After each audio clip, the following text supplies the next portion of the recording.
Hello viewers, good morning. मैं मंटू कुमार और ये मेरा दूसरा क्लास। यह क्लास जीवों के वर्गीकरण पर आधारित है।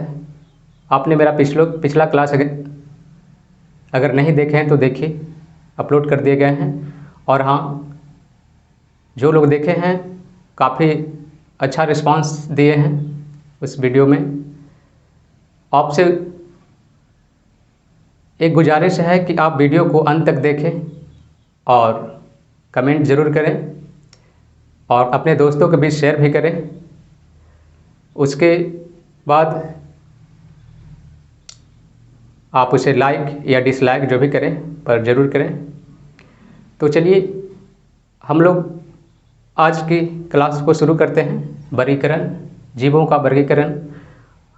आपने 9th और 11th में पढ़े होंगे जीवों के वर्गीकरण को, जहाँ पे आपने पढ़े होंगे कि जीवों के वर्गीकरण के जनक कैरोलस लिनियस को कहा जाता है।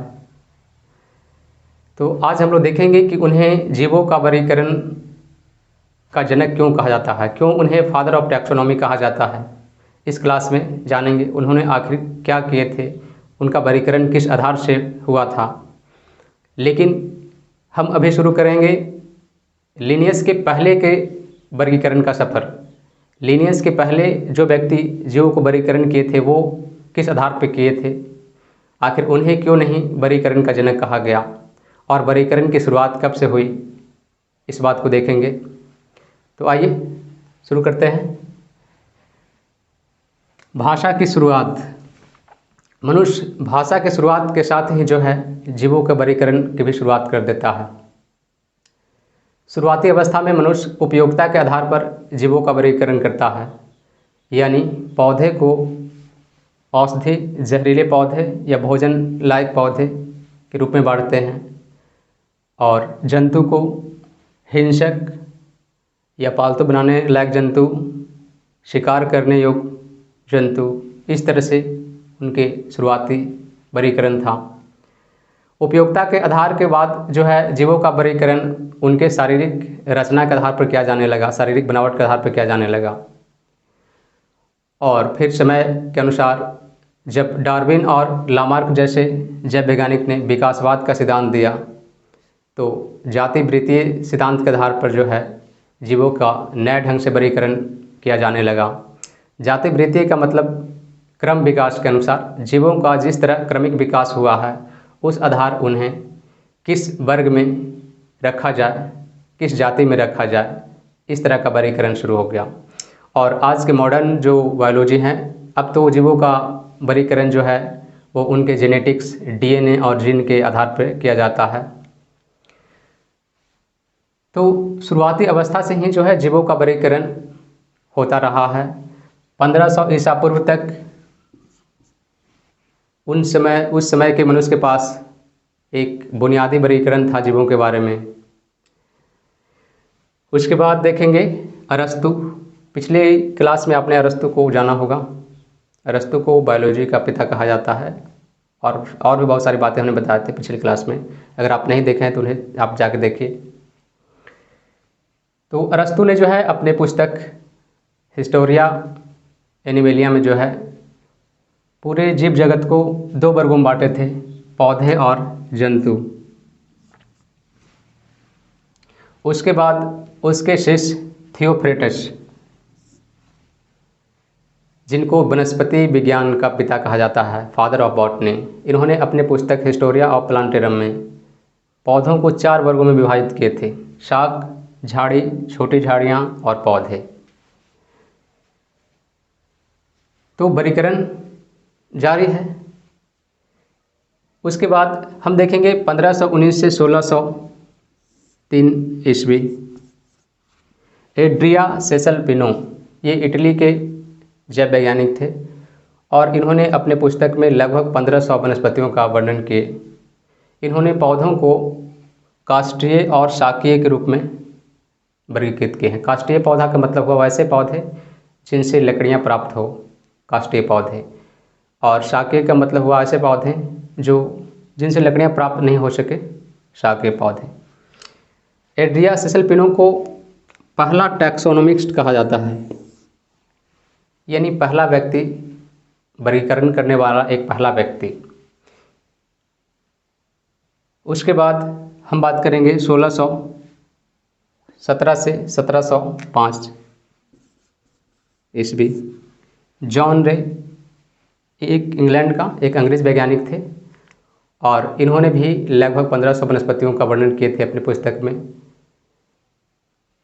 साथ ही इन्होंने पौधों को एक बीजपत्री और द्विबीजपत्री के रूप में विभाजित किए। ये हमें एक बीजपत्री और द्विबीजपत्री जो है वर्गीकरण इनका, हमें अभी मॉडर्न बायोलॉजी में भी देखने को मिलता है। तो ये था इन शॉर्ट वर्गीकरण का एक छोटा सा सफ़र, लिनियस के पहले का सफ़र। उसके बाद शुरू होता है लिनियस का काल, जिन्हें वर्गीकरण का पिता कहा जाता है। तो हम लोग अब देखेंगे कि आखिर कैरोलस लिनियस ने किस तरह वर्गीकरण किया, उनके वर्गीकरण में आखिर क्या बात थी कि उन्हें वर्गीकरण का पिता कहा जाता है। तो चलिए आगे ले चलते हैं। तो आइए कैरोलस लिनियस के बारे में जानते हैं। ये स्वीडन के रहने वाले थे, जो अभी यूरोप महादेश का एक देश है, और इन्हें काफ़ी प्रकृति से लगाव था बचपन से ही। फूलों के साथ खेलना, बागों बगीचों में घूमना इनकी हॉबी रही थी बचपन से। इन्हें जो है स्कूलों में उतना समय बिताना अच्छा नहीं लगता था। अक्सर टीचरों से इनको बात सुनना पड़ जाता था। शिकायतें आती थी उनके गार्जियन को कि ये बच्चा पढ़ नहीं सकेगा, स्कूल टाइम में घूमता है बगीचे में, पार्क में। तो एक कंडीशन थी उनकी, वो बचपन से ही पेड़ पौधे और जीव जंतु को जानने की इच्छा रखते थे, जिज्ञासा उनके अंदर था। और आगे चलकर उन्होंने अपनी हायर स्टडी भी जो है वनस्पति शास्त्र और औषधि शास्त्र के क्षेत्र में किए, और जिसका नतीजा ये हुआ कि आज हम लोग उन्हें पढ़ रहे हैं। तो ये कुछ था संक्षेप में परिचय कैरोलस लिनियस का। आइए उनके वर्गीकरण को देखते हैं। 1735 में उन्होंने जीवों को वर्गीकरण करने के लिए 3 पुस्तक प्रकाशित किए। जेनेरा प्लांटेरम, दूसरा उनकी पुस्तक आया था स्पीसीज प्लांटेरम, और एक तीसरी पुस्तक भी था, मुझे फ़िलहाल याद नहीं। तो उन्होंने 3 पुस्तकें प्रकाशित की अपने वर्गीकरण को व्याख्या करने के लिए। और उनके पुस्तक में जो वर्गीकरण था वो ये रहा। उन्होंने पूरे भौतिक जगत को, पूरे जीव जगत नहीं, पूरे भौतिक जगत को 3 वर्गों में विभाजित किए थे: पादप, जंतु और खनिज।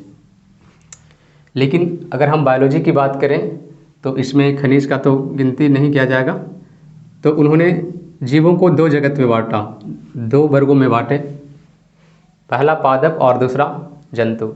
इससे पहले भी पादप और जंतु में बंटवारा कर चुके थे अरस्तु ने, आपने देखा होगा इसी क्लास में। तो आइए देखते हैं। उन्होंने पादप को फिर से 25 वर्गों में विभाजित कर दिए, और ये वर्गीकरण का जो आधार था वो था पुंकेसरों की स्थिति और उसकी संख्या। फूलों में किस फूल में कितने पुंकेसर हैं उस आधार पर उन्होंने वर्गीकृत किया था। और इस तरह से पादप वर्गीकरण उन्होंने 25 भागों में किए। जंतु को उन्होंने 6 वर्गों में बांटे थे: एनिमिलिया, पक्षी, उभयचर, मछली, कीट और कृमि। तो ये उनका वर्गीकरण था। उसके अलावे इन्होंने एक दूसरे तरह से भी जीवों को वर्गीकरण करने की कोशिश किए थे। वो था रैंकिंग संबंधित वर्गीकरण। आपने पढ़ा होगा स्पीसीज 1 स्कूल 11th और 9th में। तो ये जो वर्गीकरण है वो लिनियस का ही है। इन्होंने रैंकिंग संबंधित वर्गीकरण में सबसे नीचे जो रखा वो था स्पीसीज, जाति, उसके बाद वंश, जीनस, उसके बाद कुल यानी फैमिली, और फिर ऑर्डर गण, क्लास, उपजगत यानी फाइलम, जगत, किंगडम। तो इनका वर्गीकरण रैंक संबंधित इस तरह रहा। इन्होंने सबसे नीचे जो जाति रखा, ये आज के वर्गीकरण का इकाई माना जाता है। वर्गीकरण का इकाई जाति को माना जाता है। एक समान दिखने वाले सभी जीवों को उन्होंने एक जाति के अंतर्गत रखा। उसके बाद दो जातियों में अगर दोनों में समानता हो तो दो जातियों को उन्होंने एक वंश में रखा, और कई वंश में अगर कुछ समानताएं हो तो उन्हें एक फैमिली में रखा। और इस तरह से उनका जो है ये रैंकिंग संबंधित वर्गीकरण था। तो ये दो प्रकार से उन्होंने वर्गीकरण किए जीवों का, एक रैंक दिए और दूसरा ये वर्गीकरण का आधार था। उसके अलावा उन्होंने जीवों के नाम देने के लिए द्विपद नाम पत्ती की शुरुआत की 1750 में। द्विपद नाम पत्ती के तहत आज जो है जीवों का वैज्ञानिक नाम दिया जा रहा है, जीवों का जैविक नाम दिया जा रहा है, जो पूरे ओवर और पूरी दुनिया में एक ही नाम चलता है, जैविक नाम जीवों का। तो द्विपद नाम पत्ती के तहत जो है जीवों को दो पदों में नाम लिखे जाते हैं। पहला पद जो होते हैं वो वंश को बताता है, और अंतिम पद जो होते हैं वो जाति को बताता है। जैसे मैं बात करूं मैंगी फेरा इंडिका,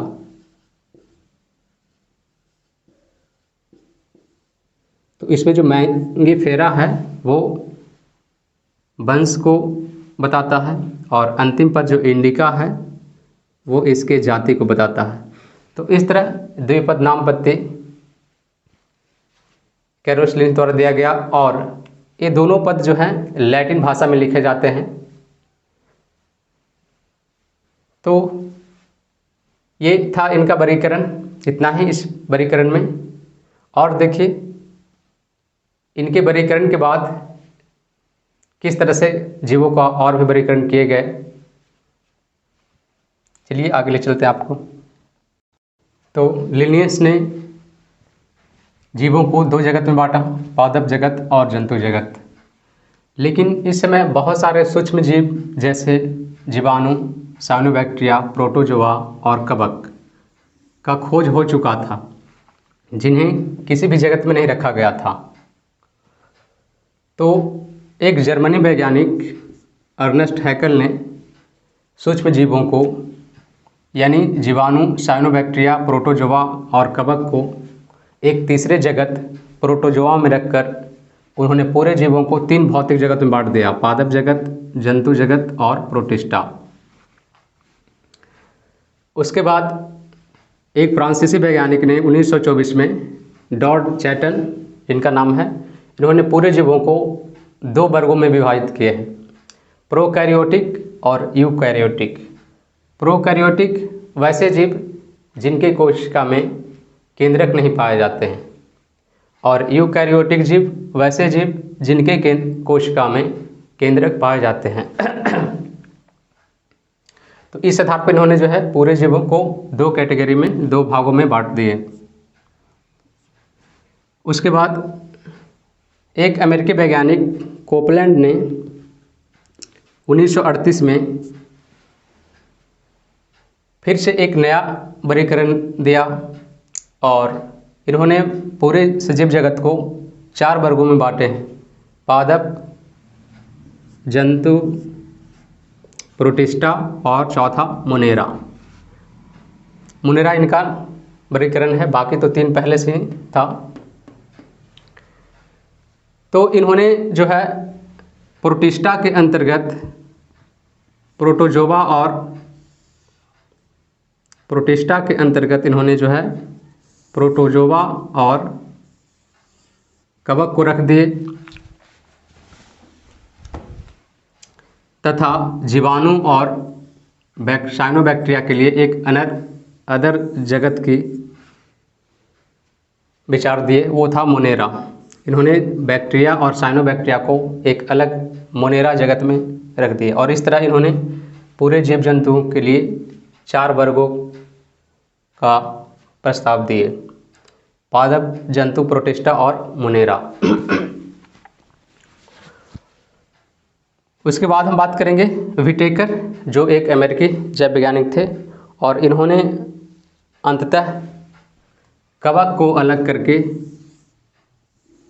एक नया जगत के रूप में प्रस्तावित किए और टोटल जीवों को इन्होंने 5 जगत में विभाजित कर दिए: पादप, जंतु, प्रोटिस्टा, मुनेरा और 5वां कवक। प्रोटिस्टा में सिर्फ रह गया प्रोटोजोआ, मुनेरा में जीवाणु और साइनोबैक्टीरिया। तो ये थे आज का वर्गीकरण का क्लास, जिसमें आपने देखा कि वर्गीकरण किस तरह से हुआ, कितने लोगों का योगदान रहा था। लिनियस के पहले भी बहुत सारे वर्गीकरण किए गए थे, जो लिनियस के लिए एक तरह का प्रेरणा का काम किया, और फिर लिनियस ने एक वैज्ञानिक वर्गीकरण दिए, जिससे आज हमारा मॉडर्न बायोलॉजी जो है विकसित हुआ है। तो इस क्लास में इतना ही, और इस क्लास से जुड़े हुए जो ऑब्जेक्टिव के क्वेश्चन होंगे वो आपको नोट्स के PDF में मिल जाएंगे, तो आप उसे टेलीग्राम से अपलोड कर लीजिएगा। तब तक के लिए जय हिंद।